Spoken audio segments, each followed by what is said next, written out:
I'm Sarah Lavonne and welcome back to my YouTube channel. Today I am going to attempt to discuss a recent study, which by recent I mean like August 2018, so it's been about a year, but now is coming up a lot more in conversation, called the ARRIVE trial or the ARRIVE study. And this study was done in the New England Journal of Medicine. And so I'm going to tell you what the study says, I'm going to tell you what our major organizations' responses to it have been, and how it might impact you in conversation with your doctor, particularly related to induction of labor around 39 weeks. Wish me luck. But before I do that, don't forget to subscribe down below. If you like it, give it a thumbs up, share it with a friend, and then let's get started. Not gonna lie, this one I actually did a good amount of research, background. I really had to get down to the nitty-gritty and do some research myself to make sure that I'm giving you the most accurate, the most up-to-date information. I will also link down below in the description box a lot of things, one of them being the original article and then some of their major organizations such as ACOG, Society of Maternal Fetal Medicine, American College of Nurse Midwives, those kind of big responses so that you can actually reference the articles that I'm going to be talking about. And then I'm also going to link evidence-based birth because I do think that evidence-based birth from all of my research does give the most thorough, easy to understand explanation. So I give them all the credit, all of those resources I have looked at in order to help formulate a response for you today. The reason why I'm a little bit nervous about this is that any time that we talk about evidence, there is the obstetrical medical side and then there's the midwifery, more natural side of things. Another way to think about it is Eastern Western medicine or Western Eastern medicine.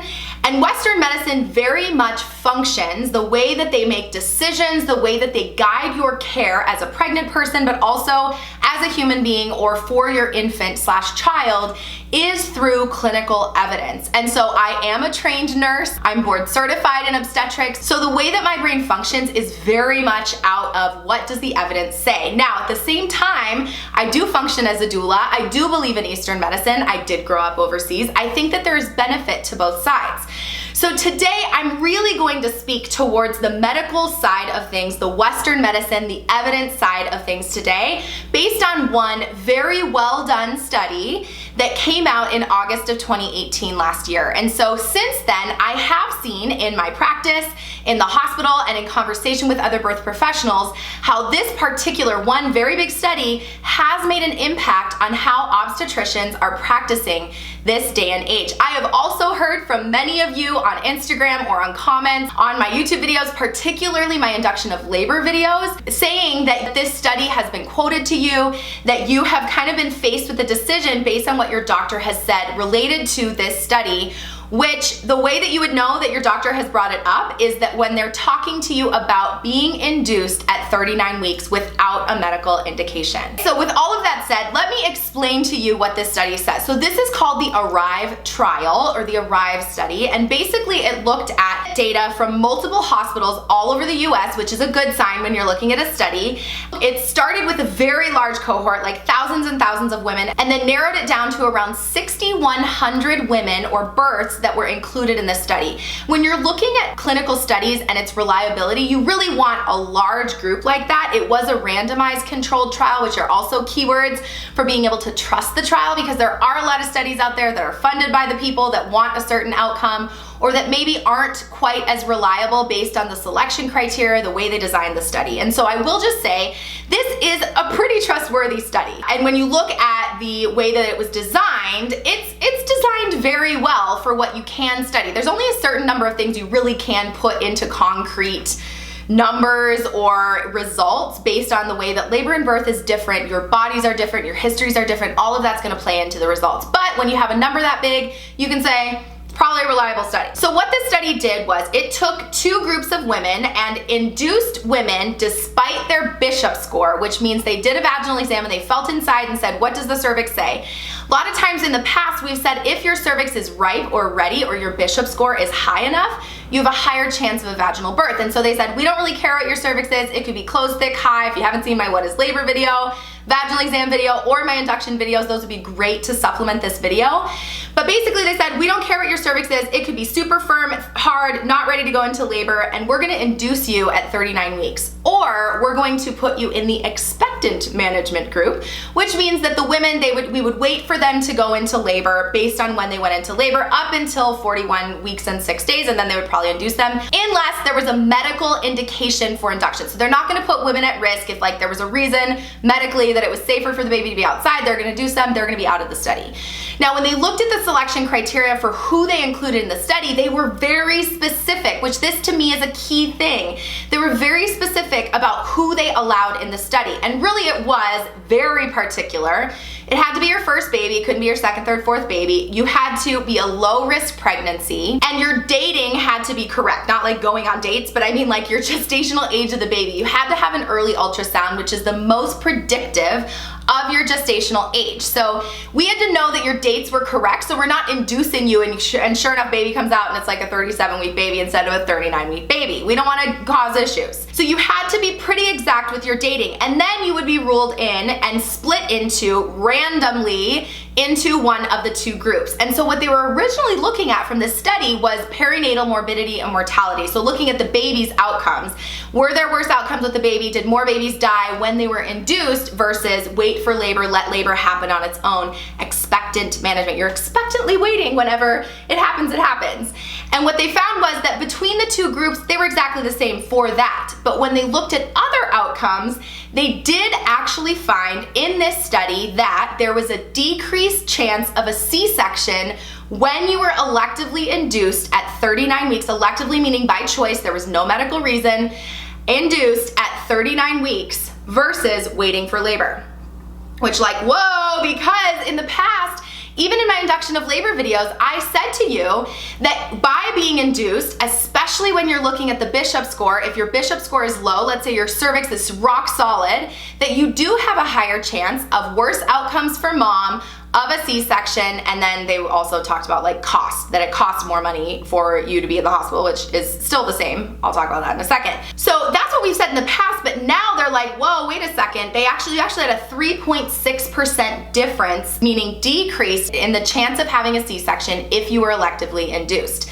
The other thing they found from this was that you had a less of a chance of a hypertensive disorder of pregnancy, which just means high blood pressure in pregnancy. It could be gestational hypertension or it could be a preeclampsia. And that really actually makes a lot of sense because the cure for some sort of pregnancy high blood pressure problem is delivery of the baby. So I suppose if you're delivering the baby early, you have less of a chance of that brewing later on. So that one, yes, you have less of a chance of a hypertensive disorder of pregnancy if you're electively induced at 39 weeks. And then they also found that the baby needed less respiratory support, so breathing support, oxygen, intubation, like actually helping them breathe, if they were induced versus if they waited for labor. And that was decreased by like 1.8%. That is correct. I have my stats here so that I don't get them wrong. But like I said before, they did find that it costs the hospital more in supplies and in resources, meaning like nursing care, beds, whatever, by them being induced. So we already have an issue with cost in the United States for our hospital care, and so it's only going to increase cost and time/length of stay in the hospital. And actually the difference was 14 hours in the expectant management. If you came in labor, you were talking about 14 hours in labor versus 20 hours in the hospital in labor for the induction people. So this is really new data, and this, for a lot of doctors, has been reason for them to talk to you about being electively induced. When you hit 39 weeks, let's have an induction. I've had multiple clients that have said, yo, why has my doctor been talking to me about an induction when I'm 39 weeks when like there's no reason for one? Now, some key things that I want to point out that are considerations when thinking about the results of this trial. First of all, one study, and I will say it is reliable, but one clinical study does not replace your preferences as a pregnant person.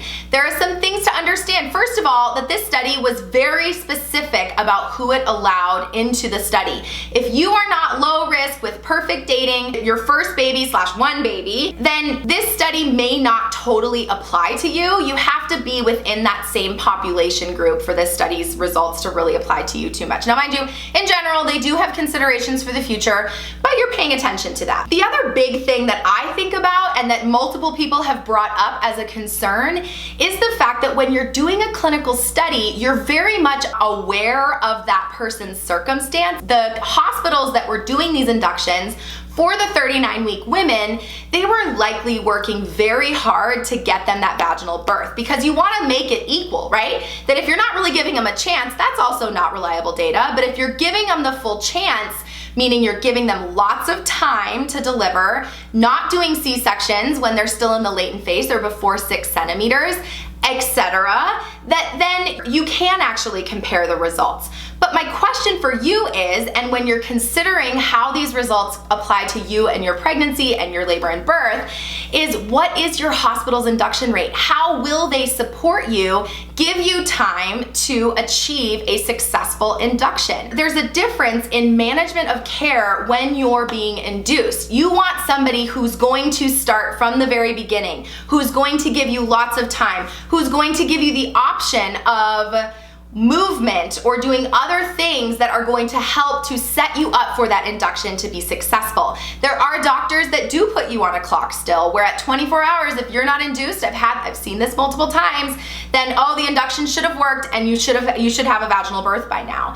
If they're gonna not set you up and let you labor and feel comfortable with however long the induction takes, then you may not have these same chances, the 18.6 versus 22.2% chance of having a C-section. I have a few questions. First of all, what happened to the Bishop score? So somebody out there who's a medical expert, who's an OBGYN, has an opinion on this, please tell me what we're supposed to do with the Bishop score, because the Bishop score also holds a good amount of clinical evidence behind it of when we check your cervix and we see, based on what it feels like, that you have a higher or a lower chance of having a vaginal birth. Based on that, what happened to it? So do we just totally ignore the Bishop score now, or are we still paying attention to the Bishop score?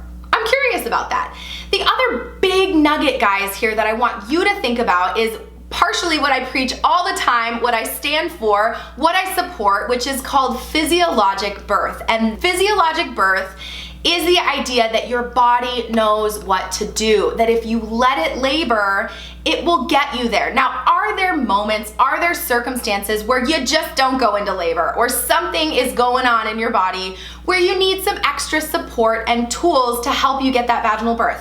Of course. In general, birth is something that can be trusted. We have been doing this for all of time. If you didn't have a hospital or you didn't have a doctor, you would go into labor and deliver your kid by yourself. Now, mind you, who knows about the outcomes or how it would go, but it would happen. My fear for this is that by looking at inducing everybody to decrease the C-section rate, are we creating more of a feeling, more of a sensation, more of a message to you guys that we can't trust your body? That by adding medical interventions, that by interfering with your normal natural body processes, that's going to be better than letting your body do it on its own, when really, your body knows what to do. And we need to be supporting physiologic birth the best that we can. If this were to mean that everybody's induced, then I would have concerns about the cost. Already our medical costs are high, and the time in the hospital. And so when we look at the major organizations and their responses to this particular study, everybody pretty much has made a statement. And so one of the big ones that I want to point out is the American College of Obstetrics and Gynecology, which is your governing board for your OBGYN or your doctor. And what they have said is that if you want to allow your patient, your client, to be induced at 39 weeks electively, that is a reasonable option. That, guys, if you want to be induced at 39 weeks, fully understanding, and I'm going to talk about the difference in the experience in a second, but if you understand and you're like, yo, no, get this baby out at 39 weeks, you can do that safely, effectively. That is an option for you. But what I also want to note, and when you're in this conversation with your provider, I want you to be aware that ACOG also says, yes, you can do that, but you also need to sit down with that client or that patient and say, what's important to you? What are your birth preferences? What's the experience that you want? Because in a labor induction in the hospital versus allowing your body to labor on its own, laboring at home, going to the hospital on its time, is a very different experience. And so when you're considering the two, you need to understand that you're not going to get the experience of being at home and being alone with your partner and having the safety of your own environment to get your labor hormones flowing. You will be in the hospital the whole time. And so if you're totally fine with a medicalized birth, then great. If you're like, I want an epidural, I don't care what you do, just get the baby out safely. The experience matters, but I'm not really scared of hospitals. I don't mind being there. In fact, I kind of feel safer there. Then maybe the elective induction is a better option for you. But especially if you don't want an epidural or if you want the whole birthy experience, a labor induction does take more time. I tell my induction patients that you're gonna be in the hospital for at least a day to 3 days, and that's if you're lucky, if your doctor gives you that much time. And the whole time, there's people bothering you. You may or may not be able to eat. You're not quite as mobile.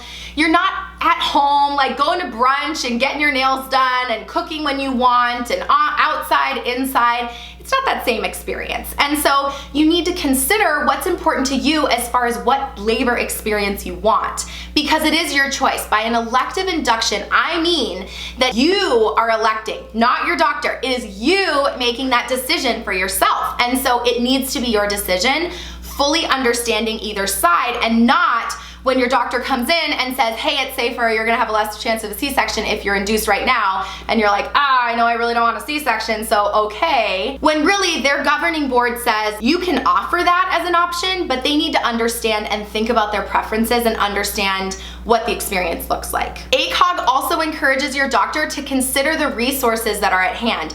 So if your hospital already is low on staffing, they don't have the resources or the ability to support you in giving you time, in helping you achieve a vaginal birth, that means by nursing care, position changes, different types of tools to help you get that vaginal birth, that they're gonna let you sit on Pitocin for days and days without adjusting it and really giving you a good chance to have that vaginal birth, then maybe it's not the best option for you. And so the question or tool I have for you is ask your doctor what the success rate for induction is in their hospital.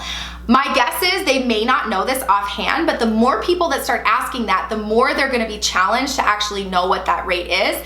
Call your hospital, see what that is. You don't want that number being 20%. If you have a 20% chance of a successful induction, that's not very good. You're looking at more towards the 80% range, which would be equivalent of this study. They said 18.6% C-section rate for inductions when you're electively induced. That's the number you want to be looking for when you're asking your hospital these questions.